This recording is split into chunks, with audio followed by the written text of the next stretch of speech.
the BLERD official podcast. We are so excited that you are here. My voice is getting better. You can hear a little bit of me. It's like I'm down to 2 packs today instead of 3.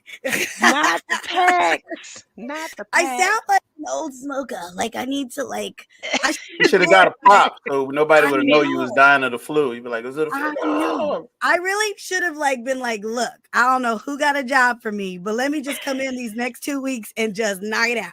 And with that voice. Yeah, and then the character dies, and then that's it. Let me just, because once his voice comes back, I'm gonna be back to my glory.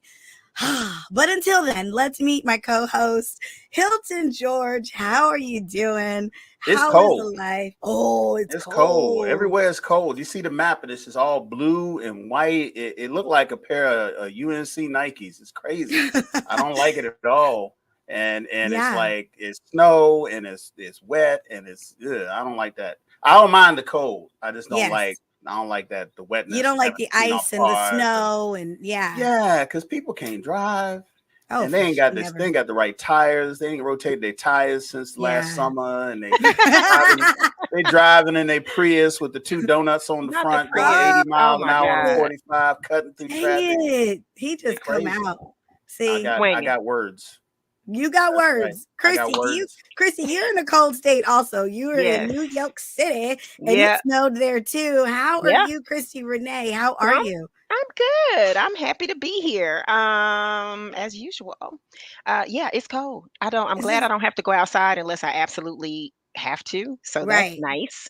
Yeah. But it was so funny because it started snowing here yesterday and had no idea until in the middle of the night. I had to get up for something and was like, it's snow everywhere on the ground. Where did this come from? I got a whole window. Welcome to the East Coast. Yeah, but I'm just saying it snowed for a whole day and I had no idea. I don't really get out much.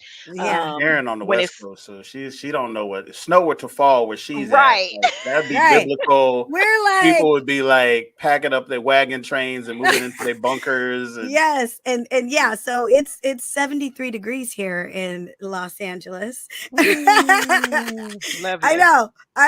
It's one of those things though. I wish we had a winter. We literally will have a week of 60 and the low of 30, and we're we're freaking out, and it's just it just never gets that cold here. Or if it does at night it is cold at night. So at night you can go outside and it's 30 degrees.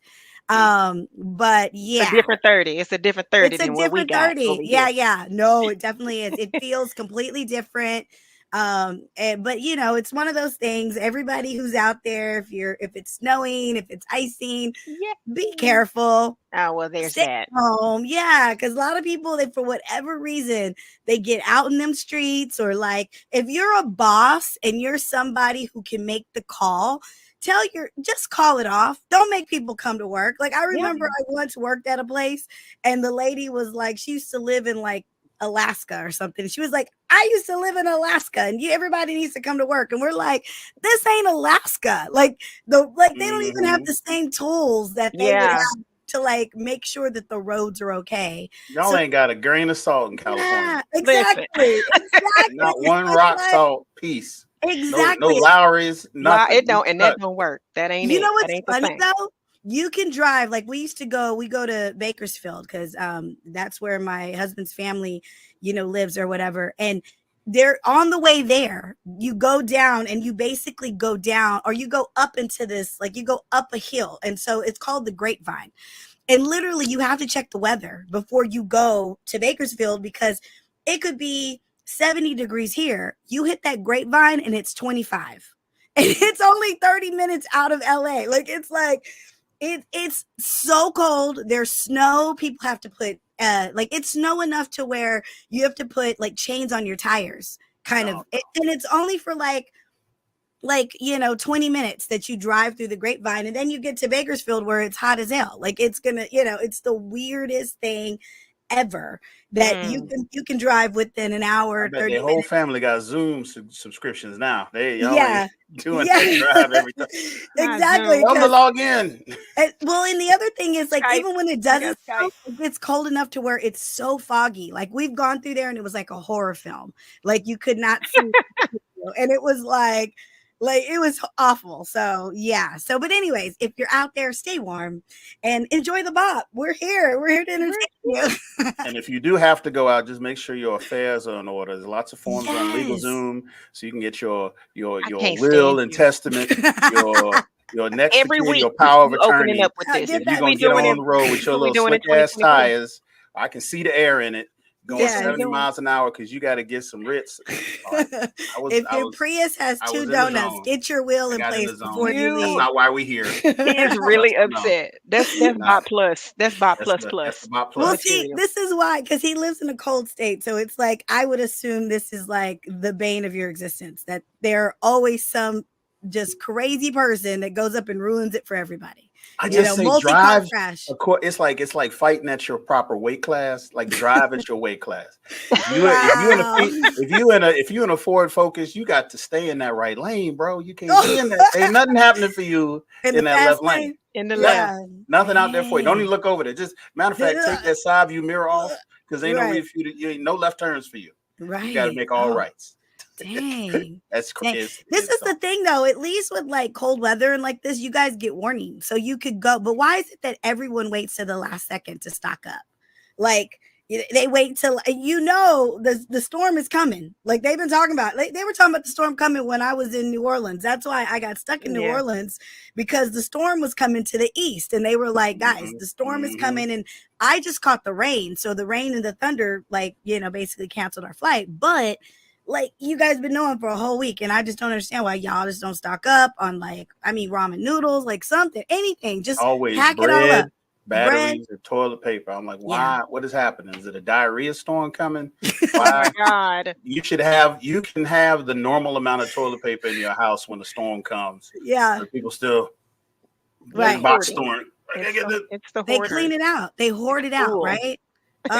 Resell it. Yeah, we're going to get off the storm, but there was a new series that came out and it was phenomenal. In my opinion, I enjoyed it so much. This show is called Echo. It's on Disney Plus. And you guys know, like, I am a huge Marvel fan, but I haven't always loved everything that they've done. Some things, I'm like, okay, it's cool. Yeah. This one I truly enjoyed. And I just loved it because it really had all the elements. It had everything that really makes for a good show. And we first met Maya. We met her originally in Hawkeye. So Hawkeye was actually one of my favorite series when they put out when Disney Plus first came out, they put out all these series and Hawkeye was one of the ones I loved so much. And we met her. We found out that, she was an amputee. She was deaf, born deaf. And they incorporated that into the series. They incorporated those disabilities that she had, but it did not stop her. Like she's literally a poster child. If you ever feel sorry for yourself, you have to watch this series because this woman right here has not been stopped by anything. Yeah. She was even talking about leading up to the premiere of this series of how, she came onto doing Hawkeye. She was so excited. It was her first acting job. And she was like, I just was like, I was going to work a week or a few days. And I just thought, wow, this is really cool. The next thing I know is they were like, we're going to actually green light a series for you. And she was like, I went from like number 7 on the call sheet to number 1. Wow. Like where she is leading the charge on this series. And it's just phenomenal because they were able to incorporate a really good past for her where, we knew that she was Native American. We knew that her father had gotten, he was involved in the criminal element of the world. And we knew that she'd lost him, and Hawkeye, his character, had assassinated him. When the blip happened, Hawkeye, went crazy. He was one of the people that he assassinated, but there was a reason that everything happened. And it wasn't until the end of Hawkeye that we realized that Vincent D'Onofrio, one of our favorite actors, yes, He was playing Kingpin, and Kingpin, who Maya worked for, actually assassinated one of his own guys, which was her father. So that was a perfect setup. So now that we get this series, it was pretty fascinating that they took all those elements and just took them up a notch. I just want to get your first impression of the series. Hilton, I know you and I mean, it's like, what was your first impression of Echo? Well, they did something that I wasn't really expecting them to do, which was really drill down to her Native American heritage and story. And that was not part of the Hawkeye series as much as this. I mean, the incorporation of the Choctaw lore, like everything that you saw in the series referring to their legends and their Bible and their history of the first humans and everything is all Choctaw legend, lore, and religion and story.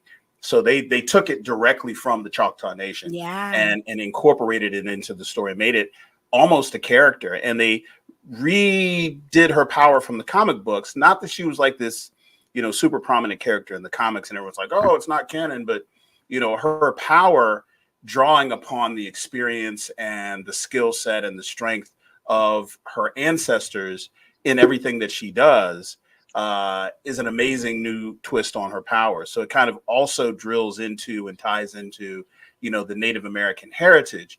And the story takes place almost entirely on the reservation. I think it's in Idaho. And they Oklahoma. It's Oklahoma. Oklahoma. Yeah. Oklahoma. Amazing view of, the life on a reservation and the interactions with the people, on a reservation. And so they did a really good job of telling that story. It didn't feel forced. It felt like you were being exposed to something new. It allowed for them to tell a different kind of story. And it was so authentic that, everything we loved about the Echo character that we saw in Hawkeye, we got. But then there's this backstory that kind of creates this continuum that we're going to like, okay, I can see this going forward, where they're going to go and where it comes from. So I kudos. It was very, very well done. Amazing fight sequences. Like really well choreographed fight sequences. And anyone who's here looking for some really, really, really good fight choreography, you're going to get it. You're going to get a lot of it. Some amazing action in here. It's funny. It's well written. It is subtitle where it needs to be and not where it's not. It doesn't wear you down with any of that. Right. So yes, it was all a plus for me. Oh, I love it. Yeah, no, I agree. They took it up a notch. Like that's one thing I love about Marvel is that when they take a character and they give them a backstory and they give them heritage, culture, they actually do the work and get the people. Like at the end, they thanked the Choctaw Nation for being involved, and they don't just like kind of do it. Like you go deep, like you get to really know. So Christi, what was your first impression of the series? Yo, I loved it. Y'all know how, again, it's Marvel. You are absolutely right. I was going to touch on that. And the fact that Marvel really, when they pick one, they do not just pick it. And it's not just on a, some blind, just turning around, spin and, drunk darts. It is, they really get into the full scope. This is it's an incredible character arc that you get to see this girl go from, in a complete disaster. I mean, she's the hiding from her family, her loved ones, and just because she's just done so much, she feels like she's done too much. She does not want to connect with people. It makes it easier for her to do what she does. I think the casting in this is impeccable. Seeing some favorites, some folk that I've seen in other films. Her grandmother, was in, I believe she was just in Killers of the Flower Moon. Phenomenal film. Oh, right. Phenomenal film. Right. So I mean, and then we have, and then some just really good, blast from the past. That I'd loved seeing re-enter, the game and in this way. And again, it just is amazing how they did this and seeing someone with what society calls disability. Right. They got a lot of ability, baby. She could do things I could not even dream of. And I think Yeah. it's phenomenal. I think it sets a really good precedent for, um, utilizing these talents that just come in so many forms. And again, Mm-hmm. Marvel's ability to write the deepest depths of Mm-hmm. the culture is so incredible. I love the coloring of it. I loved it. I love it. I Yeah. love it. I absolutely love it. I I'm did actually too. wondering if she had a real prosthetic. I mean, the special effects in this were so good that Um, you kind of like you had to remember, wait a minute, is she an amputee? I know I she's deaf, mean, but I like, Right. you didn't see any glitches in because the CGI is laid in such a way that you don't know it's there, right. Yeah. because it's not this fantastical Infinity Stone type story. We need to look But that there up. are things where she's doing some amazing stuff that has to be Yeah. CGI, but you would have to take yourself out of the story just to say, oh, wait, yeah, she jumped on a train from a bridge. Yeah, I'm sure that was CGI. But in the moment, you're like, no, that looked like she actually did Yeah. that.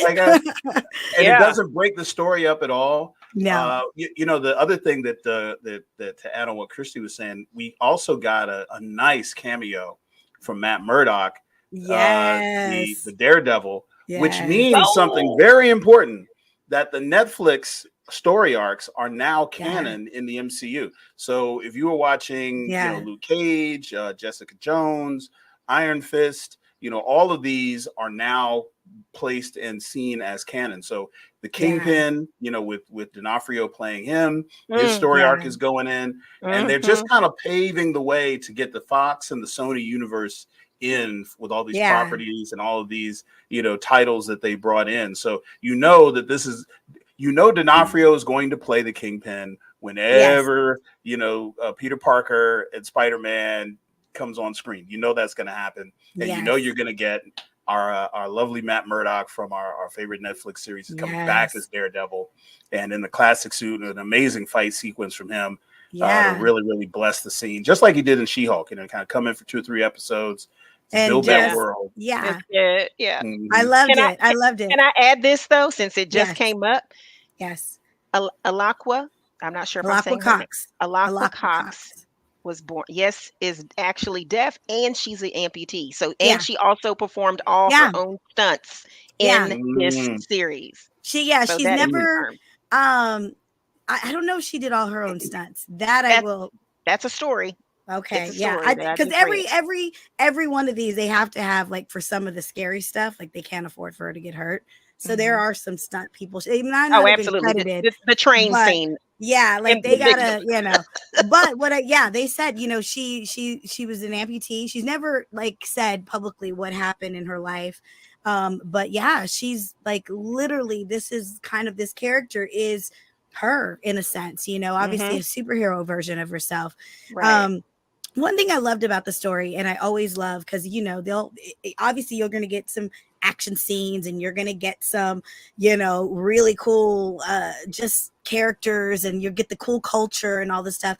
But what was rooted deep in the storyline was the fact that this is a girl who lost her mother tragically. hmm We finally got the backstory of that, why her mother didn't just die, like, of a disease, but actually died because someone cut the brake. So it was like her father's life kind of bled over into their reality as a family.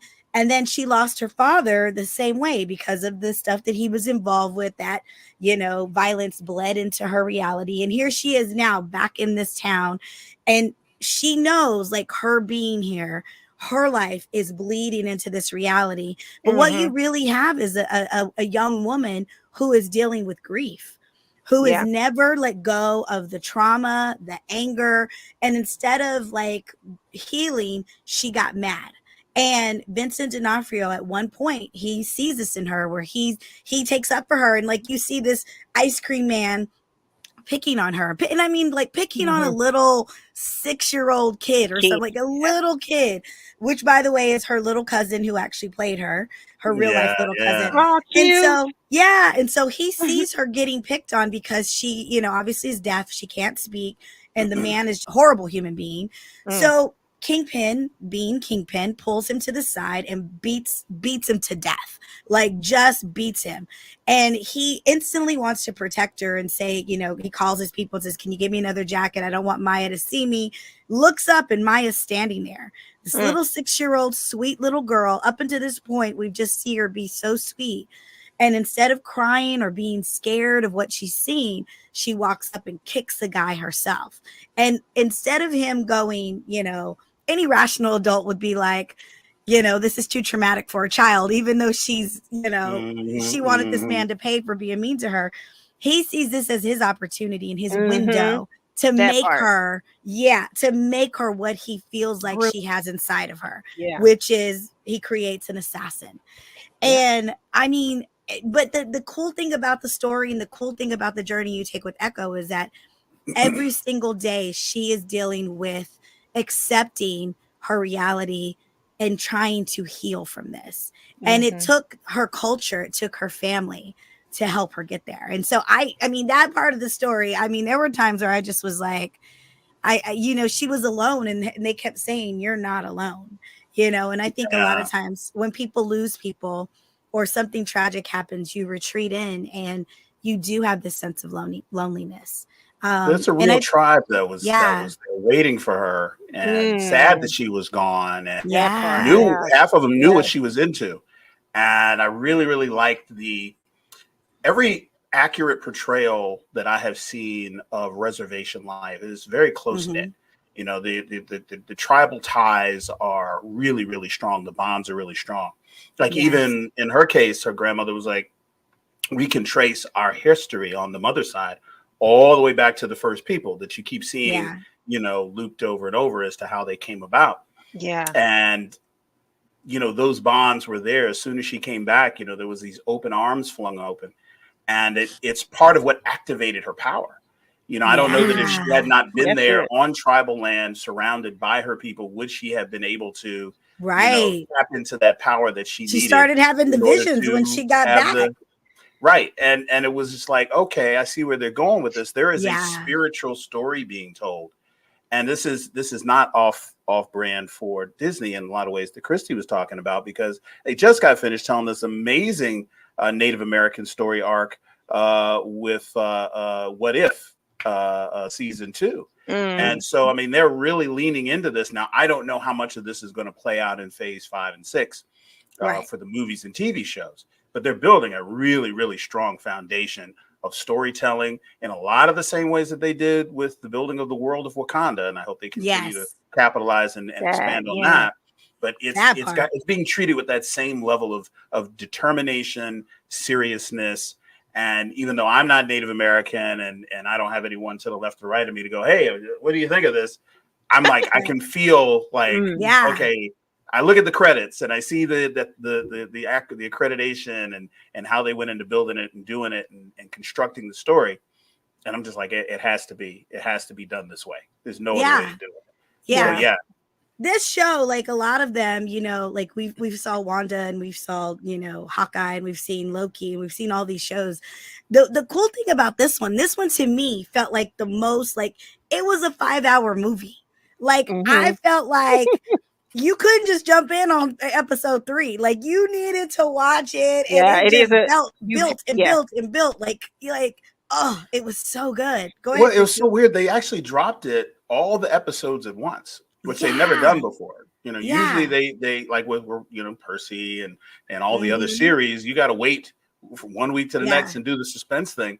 They dropped Echo. They dumped all 5 or 6 episodes, just like boom. Okay, like, what in the Netflix? And you just, just let it play. Just let it play, right? So I think if this is the way that they're going to go, and I think the reason they did it was because they have other properties and they don't want to pull people in too many different directions, but it worked. Yeah, it got great ratings. It worked. So it had great ratings. I think it's just another, just talking about the cultural soundness of this project. It's just another telltale sign of, the truth actually matters. It really, really matters. And having folk that are brave enough, find the courage whether they're well funded or whatever. And see, that's when you're doing the right thing with a lot of money. Yes. You're the rich we're not going to eat because you actually made a conscious decision, gathered the right people, and told these stories. And again, it's from the culture to this actor in particular. Mm-hmm. Mm-hmm. That is so. And it's in protest to what we went through for 4 years with the so-called uh president Lunatic. shit show Yeah. and what's happening TV right show now. host. And it can happen again because this mofo is still in the running. So what I love again about what they do is they find ways, and by they I mean this production, this company Marvel. finds ways. I know I say it so much, so I just try not to. I try to find other ways to say this Right. company, because I feel like I am a Marvel maniac. Yeah. Just for whether I've seen y'all know me, whether I've seen it or not. I love it. I love it. It's Marvel, but I They feel did make like, me mad recently, but I'll tell y'all that later. oh Lord, I feel like this is these are signs that are, to say, wake up, pay attention. There are real stories. This is the history of this place. Hmm. Um, because you think about the struggles, like the people are struggling there. You see, there's not a lot of wealth. Yeah. What society claims is wealth. They have a different kind of wealth. And then again, going back to the beauty of the beginning of the people Right. of the tribe and just being able to, as Black people, we can even feel this and we desire this of being able to trace your roots. And it was important that they Right. touched on that with the mother side of the family. And so, but it says a lot. Like it awakens, I guess, that spirit of desire to know where you come from, and how that creates trauma, and Hmm. the fact that her magic came to life, came to fruition, came to pass once she was reconnected with her home, which has Right. a story. She knows the Hmm. story, or she's learning the story. That Right. speaks volumes to how important it is to know where you come from. I And I thought it Absolutely. was think, really interesting that Absolutely. the thing that they did that was really unique with this is that they wove into a superhero story the actual lore and history of a people. Yeah, we didn't yeah, even get that with Wakanda. yeah, Like Right. so, it to be able to do that and make that a deliberate decision, which was not a part of the comic, by the way. This was a Hmm. studio decision to do this. see, that's what Really, I'm talking really Yep. does stand out. And about. it ended up being like really interesting storytelling. And I hope that Yeah. this kind of storytelling, not just with Marvel, but in general, I think it kind of like I hope it's a cue that Yeah. like, okay, look, we can mix the historical and the fantastical in certain ways. We do it with all these other shows. Like, why Hmm. not try and do it with these science fiction and superhero shows that people are already watching, right? So. Yeah.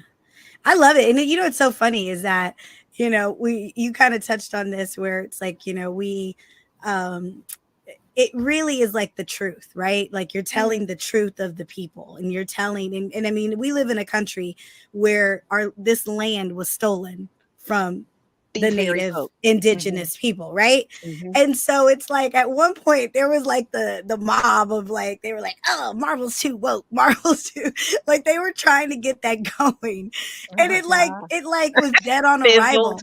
It was dead on arrival because it's like they are keeping it real, and it is like kind of Hmm. ruffling some feathers for some people, but they also do such great work that Hmm. it's undeniable. Mhm. Even those Hmm. haters, even the haters, like usually some of the bloggers that are like they hate everything and they pick everything apart, like I watched some of the shows just to see what they were saying about Echo, and it was like they were picking apart the stupidest things because they just had hate, like they just You had can't nothing say else to nothing do. nice. But they Hmm. couldn't hate on the show because the show was so well done. The story was so well done. The action was so well done. And the actors really delivered, and Yeah. they really brought it. Like every single character made sense. Every single character, it was like it made sense. I can't wait to continue this journey of this family and just seeing the way that she grows, because we know she's gonna show up. They're setting up the new Avengers, like they're setting up the new regime of superheroes that are all going to come together at some point. And right now we're just getting all of our we're getting all of the backstories, and we're getting to fall in love with all these people. But that one of the last scenes, okay, so obviously she figures out that she has this power, and she figures out that her mother, and it's funny because her mother showed her that she had the power, and it probably was trauma, probably was other things, but one of the flashbacks, she remembers her mother, like she'd shot a bird, right? And the little girl was like, I didn't mean to hurt the bird, I just wanted to see the bird. Yeah, you didn't see it because it was like later in the thing. So you could tell who didn't finish their homework. So she shoots this bird, right? I remember this. Do you? Where she shot the bird, and then she brings the bird to her mom and is like, Mom, I didn't mean to hurt it, but it's hurt. And she goes, she didn't just fall out of the tree, did she? And she was like, no, I just wanted to see what happened. I didn't know it would hurt it. So anyways, her mother touches the bird and starts to help heal the bird. So at that moment when she was like 6, she saw her mom with these powers, but it was probably too much for a 6-year-old to comprehend. And then, she loses her mother very soon after. So it's one of those things. But the moment that I really love, like one of my favorite scenes, is she gets into this, huge argument with her grandmother, but then later finds out that her grandmother has possibly been hurt or abducted or something has happened. And she goes looking for her. And she breaks in, goes through the house, and she goes to that back room, and she opens the door, and she sees that her grandmother all along, even though they'd been butting heads and they weren't getting along, she had been making her costume, or she'd been making, like, this is the suit that you're going to wear because I know who you're becoming. You're becoming this superhero that has always been, it was always inside your mom, and now it is in you, and it's coming. And she just stops dead in her tracks, and she knows, like, and it just, I mean, that was one of my favorite scenes. What was one of your favorite scenes? If you had a favorite scene, was there one that just really stuck out to you? We'll start with you, Hilton. Well, this is what is known as the street level Marvel series, right? So you got, you got like, Luke Cage, and you've got, these the coming up Defenders, even some of the Doctor Strange stuff will be street levels. Spider-Man will be street level, even though he's been in these fantastical stories. So we don't really have that defined scene like you have in a normal Marvel movie where, the big bad galactic thread is standing and our heroes are in a circle, and you hear and the it's drumming. the battle's coming, right? It's a real dark, gritty. So I think if you're gonna pick out a scene, because I was talking about this with you guys in BOP Plus land before we start recording about the fight scenes and the fight choreography. So I think that the best scene is when Daredevil shows up, and this is in episode 1, where she is breaking up this like her first foray into this crime world that Kingpin has put her into, and she's killing a lot of people. She's not really sure why, but she knows that's what she's here to do. But apparently she had been stepping on the investigation of the Daredevil, who's not too happy that she has messed up his weeks or whatever of investigation. And they go at it for a good solid 10 minutes. And just toe to toe. You got the classic Daredevil uniform with the classic stick with the string in between that we didn't even get in the series. And then to watch him at that level, we were having fun with him in She-Hulk. It was all brightly lit. He just popping up, reality is being bent. But this was the classic pose, the classic fighting style, the crap talking and everything, and the Matt Murdock showing up. Let me know that they were serious about this character, serious about this series. And, so when I saw that, I was through the roof. And that's really what set the tone for me. Because I didn't feel like, this is just some stuff from the cutting room floor during the COVID era that they just slapped together because they just had it.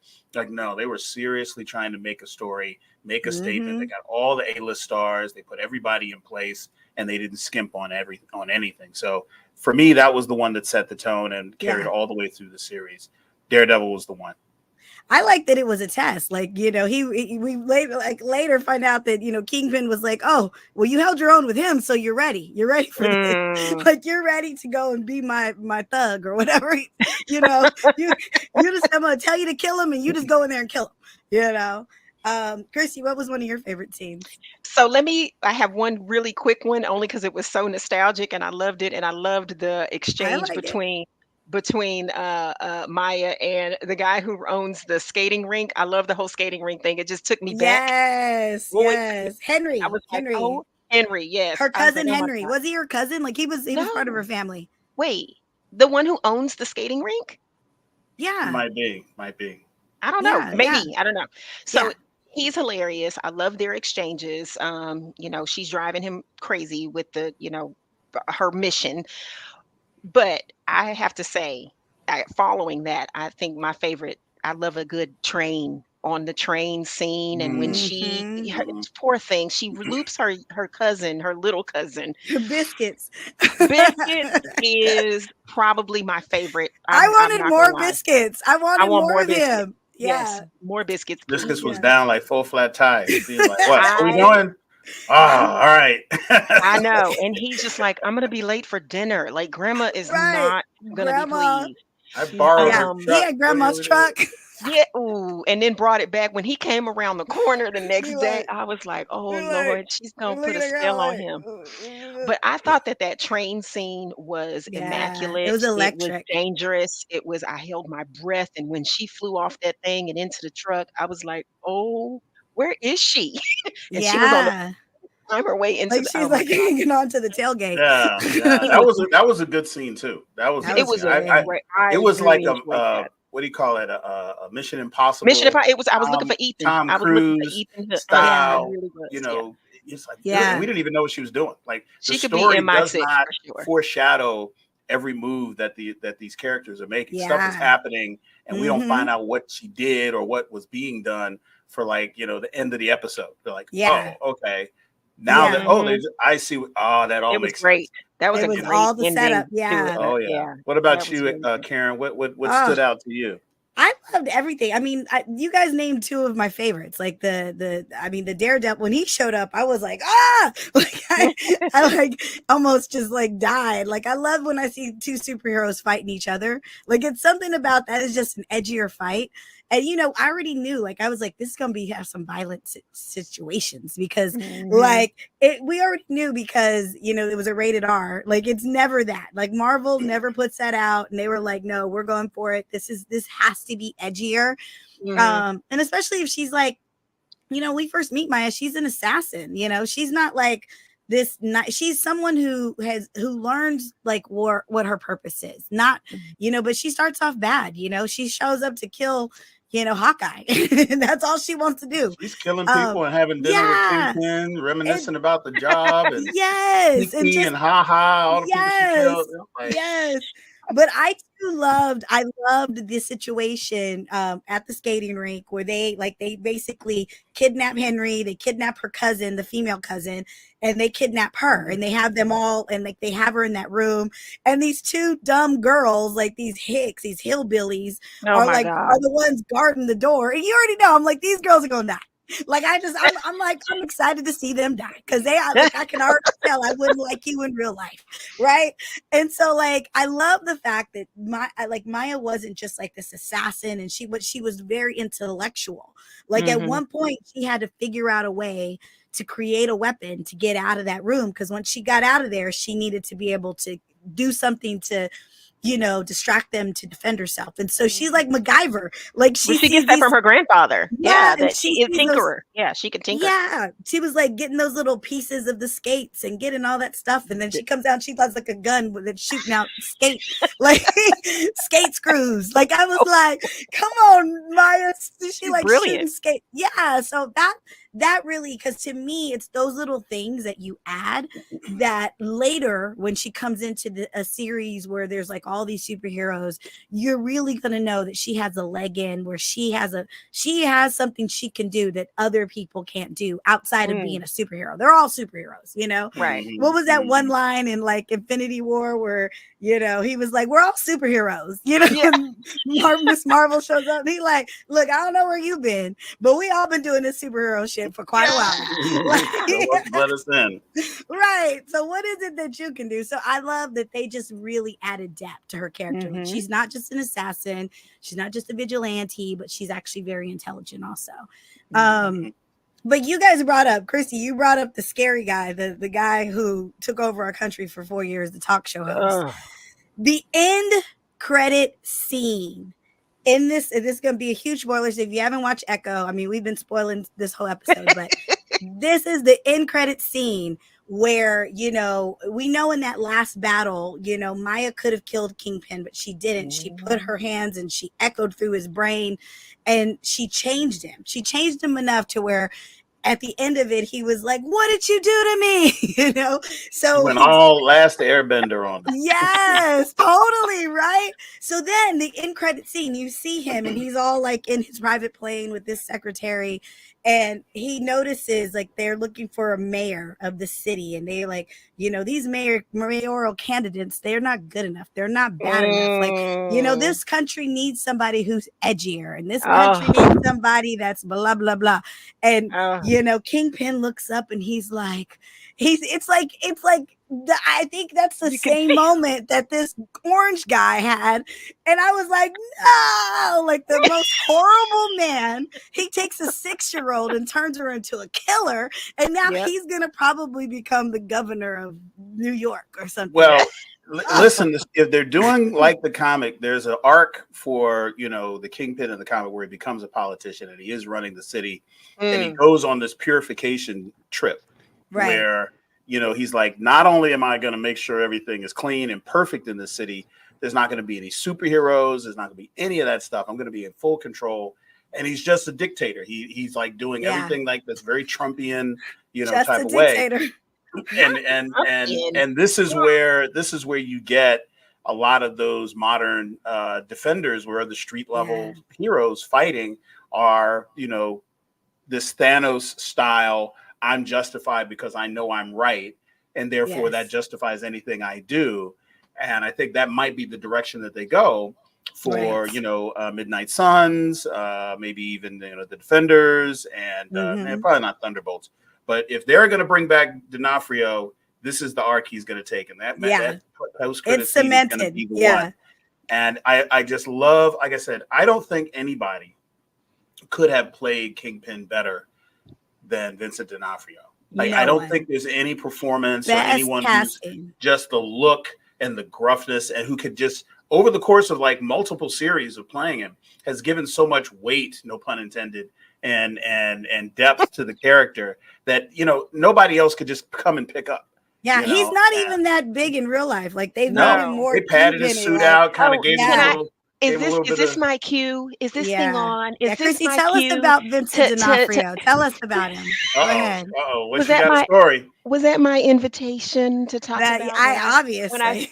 When I sat down at lunch with Vincent D'Onofrio one day. Pixar didn't happen. Pixar didn't happen. This is one of those. It's like one of that story she told about Rosario Dawson. Oh my God. You was a part of that too. You told the same story. I was a part of that one. And matter of fact, wait a minute. Who gassed me up go over in my to sashay in my bright yellow Power Ranger suit, and sit down and ask him to just meet him. I just wanted to commend him on some of his work. I want to say this though. Again, beautiful soul. In real life, nice. To have that exchange that we Chris, had, you seem like you skipping over a whole lot. Like you know, stop it. I sat down. He's a beautiful soul. Anyway, so next thing, wait a minute, hold up. I thought I told this story before. I told this last year, honey. It's last year's news. I can't wait to see him again. I hope to see him again soon. Whoever you got on speed dial is between you and Jesus. That's between you and AT&T. MCI. So listen. You're so funny. So listen, I have to say this about him. Hilton, you just said nobody else could have played him. I thought that he is phenomenal as this role. And what I loved is that he brought his signature way to speak. He catches his breath in mid word and sentence sometimes. And it's the timing of it. I mean, he has a signature sound like Jeff Goldblum.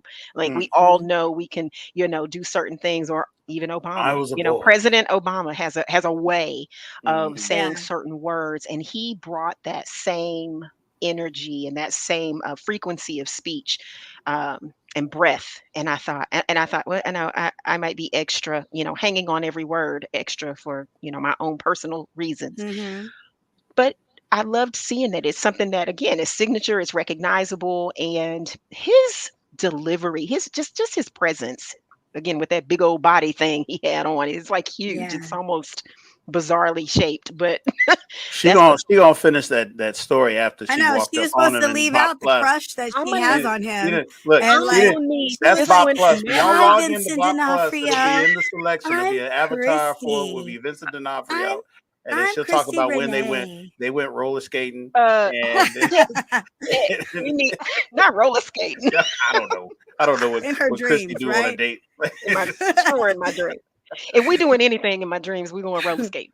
There you go. Yes, But yeah, I think he was a great choice. Again, everybody was good. everybody. Again, down to again, my favorite character is For Biscuits. I ain't gonna everybody lie. out Yeah. there, to Christy's point, if you go and watch on, it might still be on Hulu. It's called Reservation Dogs. Mm, There are a lot of these Yes. actors that are in Reservation Dogs that are in this, who are Yes. first and second time actors from the Native American community.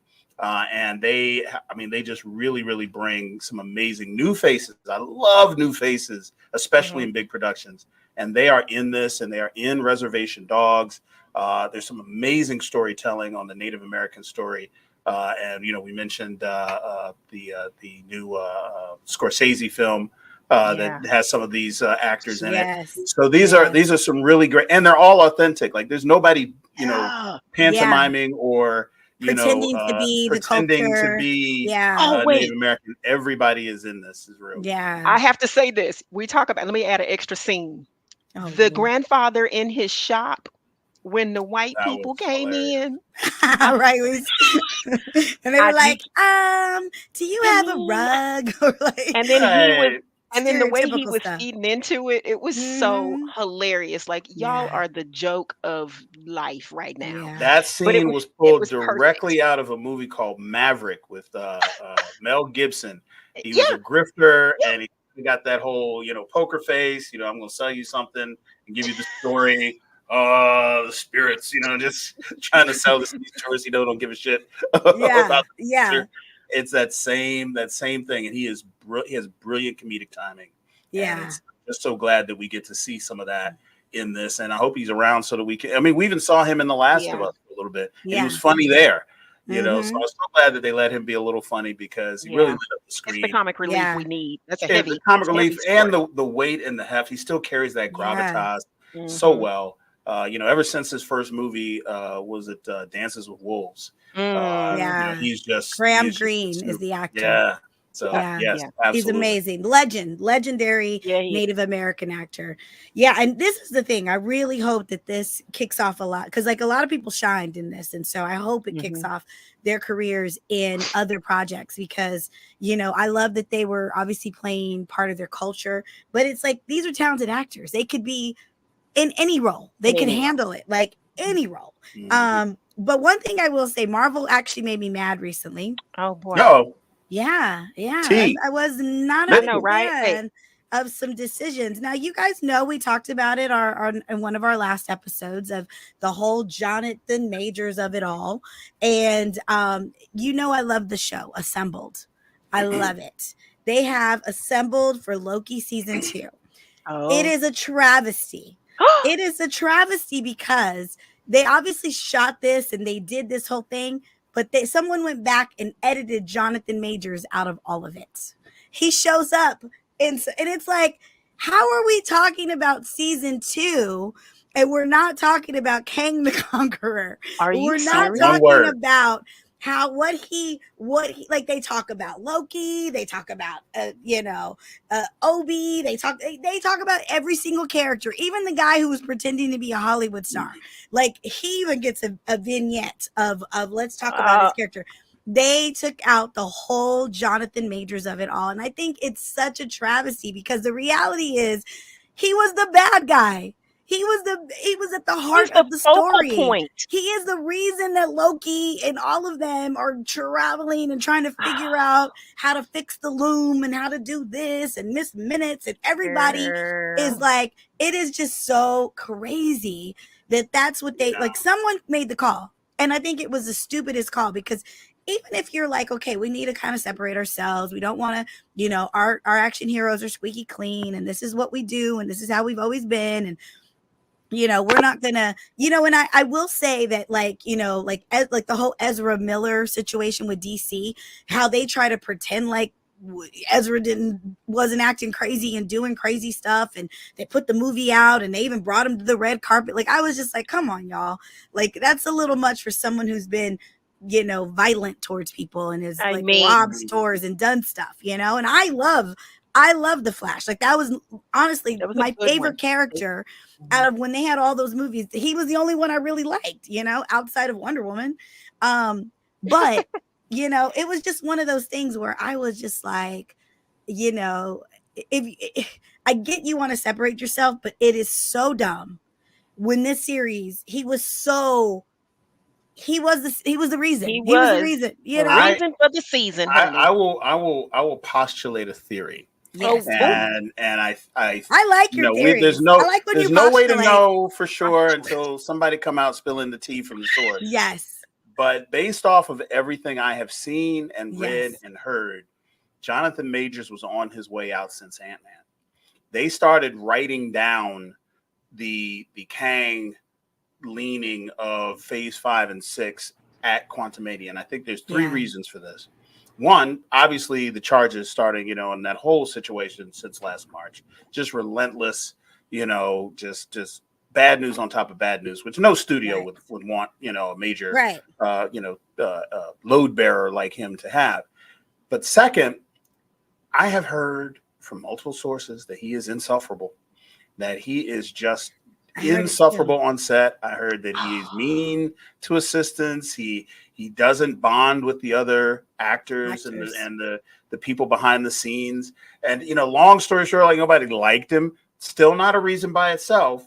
Yeah. But I think that when Quantumania did not break the box office and they blamed it on him, they're like, we're giving them all of the Kang we got in the second movie where he's showing up. Forget the series. We are giving them Kang. Kang is the big bad. Ant-Man had other problems. It wasn't just him. It did. That had other problems. Did. But I think he got an unfair shake because I loved his performance. I really thought he knocked it out of the park. But I think they decided, with all of those things coming together, and they saw it coming, they started writing him out of the script. Because what you notice in Loki season 2, he is the subject in the first 3 episodes, but then it kind of morphs where he's not the subject and Loki's the subject, and he ends up being the keeper of the stories, the god of stories. You know, and then they roll out that you know, Kangs are just something to kind of keep an eye on because the TVA is back. You know, TVA wasn't supposed to come back. It was supposed to be a big battle for, you know, the world of Kang, and all the Kangs had come back at the end of Quantumania, and we were going to see some of that. And all of that. Miss Minutes was not resolved. They never resolved. And it, like, that was the one thing that creeped me out. That we didn't get a resolution on Miss Minutes. We didn't get a resolution on Renslayer. I think that's why it hurt. We didn't get anything. And I think they were writing him down. I don't think they were pulling his scenes out. I think they were like, we are writing you out of the story because nobody on set can stand you. There's one thing I know in Marvel Studios. You see those guys hanging out. Everybody is a love fest. Like, even the people that don't love are in part of the love fest when you see the behind the scenes for every one of these movies. I don't think they had any reel for that where Jonathan Majors is hugging, hanging, laughing, or kicking with everybody. I think everybody was on pins and needles. Method acting then went way too method. And nobody ever method acts as a good person. They're always method acting as an asshole. And it's never the other way around. Like, I'm just gonna be this jolly person. I'm method acting. Like, no, it's like I'm doing it. I'm gonna make everybody uncomfortable. So I think that's what happened. And then by the time you get to your point, when you get to Assemble, because I noticed it too, I was like, Victor Timely is nowhere in here. He's not in. He's nowhere. Not scenes with him. He wasn't anywhere in the last scenes of the last episode. Right. Like, he wasn't even, you know. So they were writing him out. I knew they were going to get rid of him regardless of the verdict. They used the verdict as an excuse. It was just a trigger. Probably some clause that they was like, we got to wait for the verdict. because of this clause, so we can fire him, because if we fire him before, we're gonna get sued. There's gonna be all this contract stuff, and it's unfortunate. And I think that's why the brother, if he gets help and if he's able to kind of turn some of this stuff around and grow up a little bit, I don't know what else to say. Right. His talent is something that we just he's a singular talent. But a lot of folks like him with a lot of talent, they really don't do well on set. I said this before. Marlon Brando's the biggest asshole in Hollywood history. Like, nobody like Marlon Brando. Just stacks of awards, decades long career. Yeah, he was a huge Streetcar Named Desire to the Freshman, to the Godfather. There's nothing, no problems. I mean, like I said, this is why Jor-El is wearing a wristwatch in Superman the movie. Because he take your wristwatch off. No, shoot the scene. And that's what we got. So yeah, Jonathan Majors is everything that you said, but I think it was deeper than just them writing him out in that scene. They were planning to get rid of my man for a minute. And this was we just caught the back end of it from the outside. And I, what, everything you're saying, it makes total sense, because I felt like Loki started, like season 2 really started, and then it just went nowhere. Or it just like things didn't, and like I was shocked because I know they spent years, there was years of figuring out where they were going to go with this, and they had a whole start, middle, and end. And when you start messing with it while it's going on, it just never works out. Like, that only works out for like, a sitcom that comes out every week where you're like, okay, let's punch up the jokes and let's, we're going to get an audience reaction in real time. That only works. You're going to write Lisa Bonet out the script and say that she's transferred or something, Right. They could do that on a sitcom, but when you're writing out, like, you got a whole map for the next 10 years, phase 5 that and has to make sense. It don't make no sense now. Who's the big bad if it ain't Kang? We still don't know. We still don't know. We still don't know. I mean, you've had theories. You threw out a theory last week. It's Thanos. It's Thanos again. I thought we chopped his whole head off. It's Thanos from another multiverse. It's a that's what. Here's the thing. Well, in the comics, if they bring him back as in another, he's actually a good guy. So that would be weird. So yeah, I don't want a good Thanos. There's so many other big bads that pop up. Right. So well, that's the beauty of it. That's the beauty of what they've done. And I think it's unfortunate. We've talked about this with the whole thing with Jonathan Majors. I also feel like, again, in the melanin way, that the microscope gets a little more, intense. The power turns up on some of us, and there are greater extremes and measures that are taken in those instances. So we said, I hope he comes back. I hope he gets fixed, get it right. Sure. Do not be an asshole. But there are so many Marlon Brando ain't the only one. Like, so many of them, and people have gotten into trouble, and they've done these things, and studios have continued to promote. So, having said that, I had another point and I forgot what it was. But anyway. So, no. I was going to say, what about Plus? No, I was just going to say that this is what they. Yeah, you can fill us in on that story. I'm done. There's no story. First of all, let me just put this out there. I think your man might be married. Karen, I was teasing out Bob Plus. People were ready to chuck out. I know.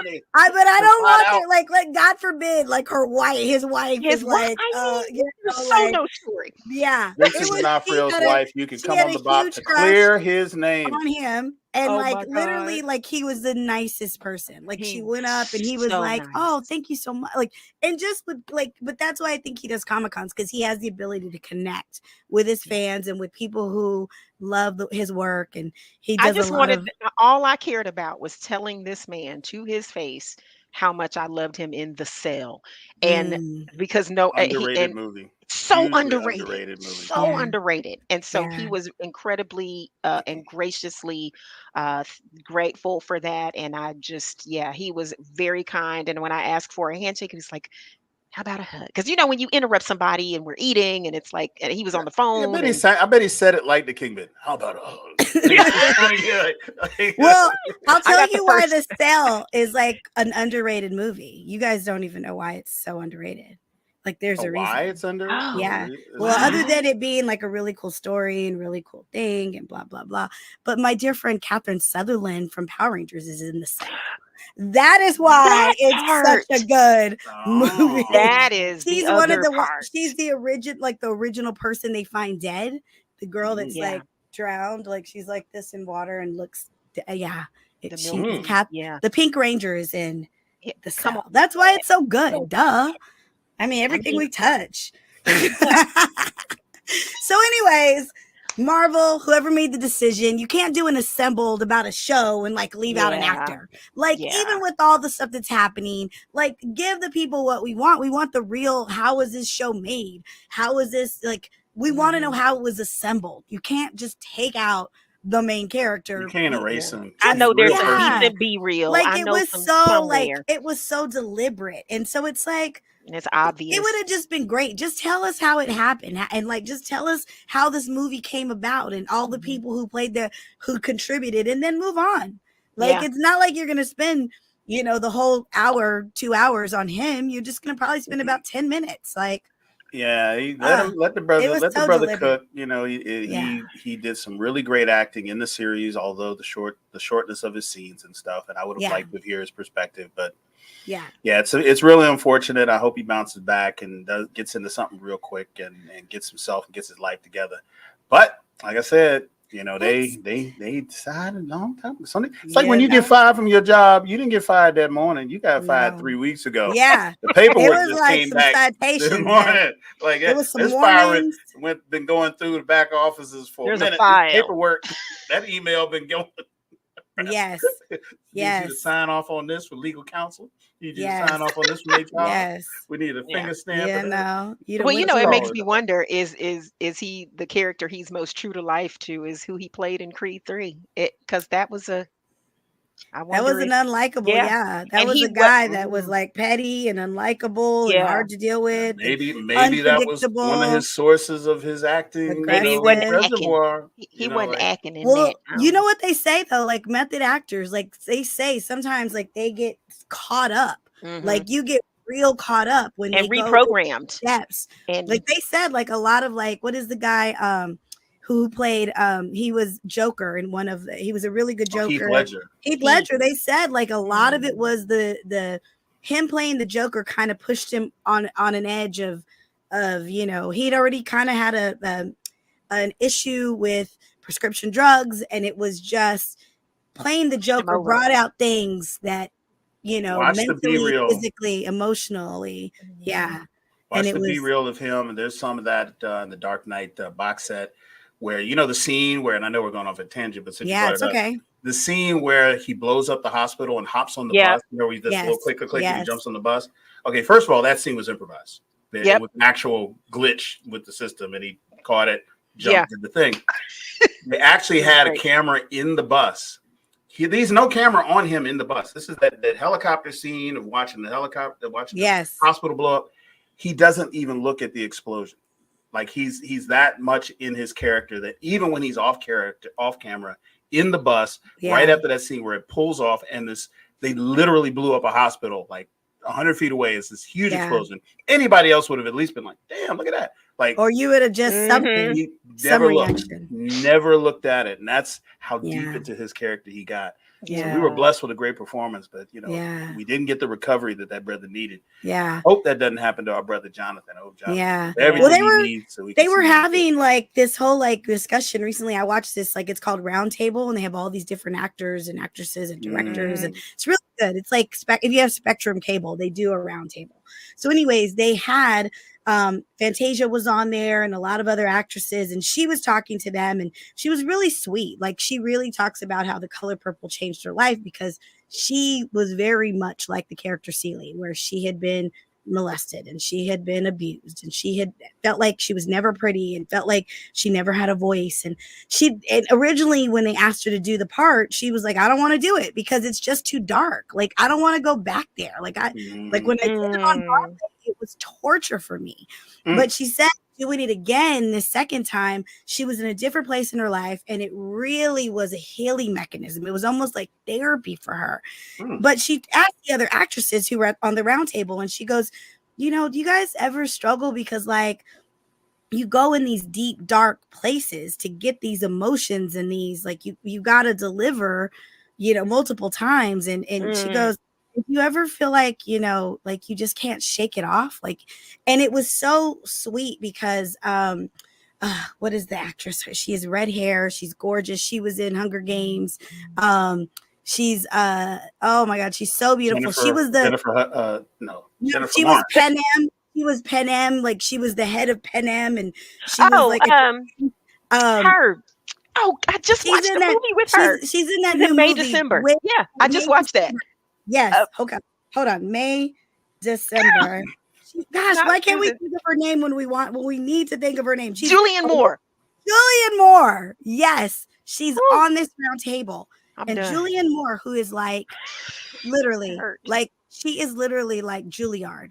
Like she Mm. is a talented, went to, you know, she's an actress, but she knows the method, right? And she literally was like, oh honey, I'm so sorry. She goes, you know, there is a method to get yourself to those depths, but a part of learning that there's a method to bring yourself out of it.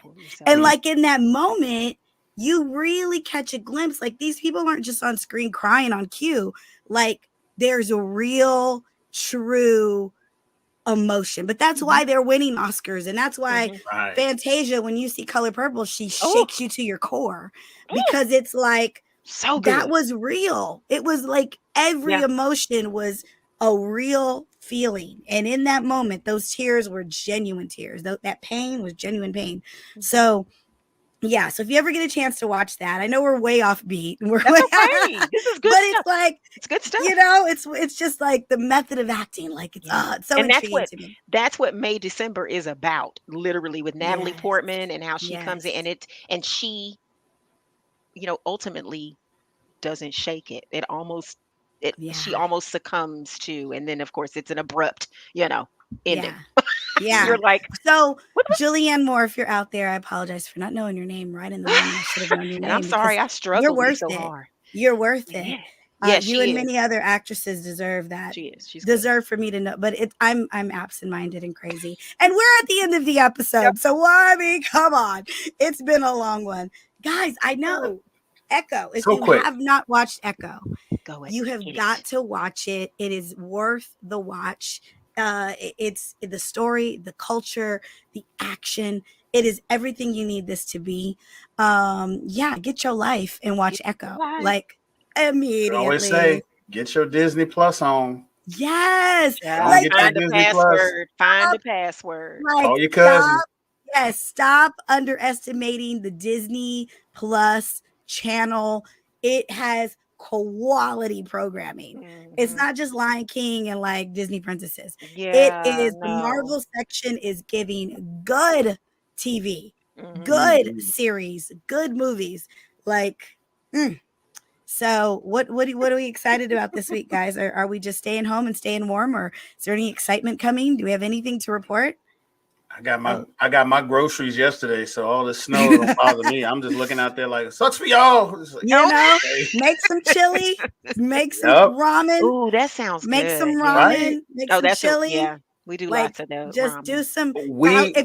Do some caldo if you're a Mexican. But what I will say this, is that we got to pick it up on, if not this next episode coming up, but the next one, we have got to watch, if you haven't seen it, American Fiction. That movie with Jeffrey Wright. Fiction. I mean, it is movie of the year. It is movie of the year. It's so much going on. I can't even put it in a bottle to tell you what it is about. But it just, I'll tell in a short moment. In a nutshell, what is it? Nutshell, 20 seconds, Christi. They literally take this writer and just over stereotype, and it's crazy, and it's Issa Rae. You can't go wrong with Issa Rae. And then what's her Leslie name? Erica Alexander. You cannot go wrong with any of them. It's so good. Sterling K. Brown, and the lead is Jeffrey Wright. From the opening scene to the closing credits, it's huge just nonstop emotional roller coaster, funny, sad, outrageous, amazing. Get you mad, all that. So I love you see it, Okay. Well, that and Book of Clarence. Book of Clarence, all of that. So we got a lot of things to watch. We got a lot of things to do. Until then, guys, thank you for watching the BOP, the BLERD official podcast. We love you. We mean it. Peace. Bye. Bye.